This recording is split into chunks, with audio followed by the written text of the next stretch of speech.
अछंती सार गोड़ हलाउछंती एभली कही चित्कार करुछंती इलेक्ट्रिक कर्मचारी। अल्प के बर्ती जाइछंती बंद घरे फसी रहिथिबा जणे इलेक्ट्रिकल जेई।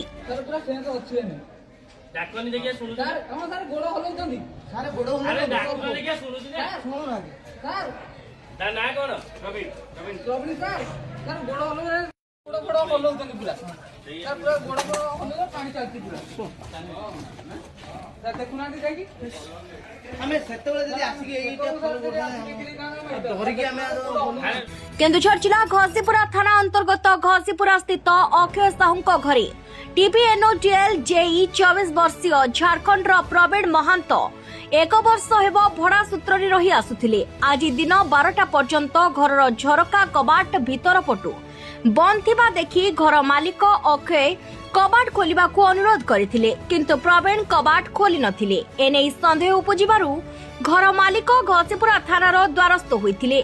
अभियोग पाई घसीपुरा थाना आईआईसी केशर प्रधान घटनास्थल में पहुंची थाना कर्मचारी एवं स्थानीय युवकों मिलित सहयोग रे कबाट काटी बाथरूम रे मुर्मूष अवस्था रे पड़ी रहिथिबा प्रवीण को उद्धार करी आनंदपुर उपखंड चिकित्सालय रे भर्ती करथिले। प्राथमिक चिकित्सा परे प्रवीण को कटक अश्विनी हॉस्पिटल को स्थानांतर करा जायछि। इलेक्ट्रिकल जेई प्रवीण महांतंकर एभली दुर्घटनार कारण अस्पष्ट थिबारु एने कोनोसी भी प्रतिक्रिया मिली पारि नाही।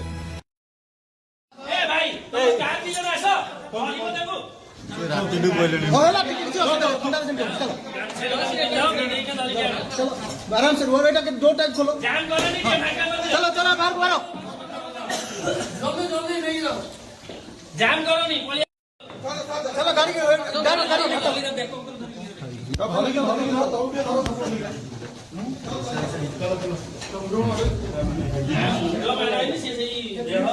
Bureau report news 9 Odia.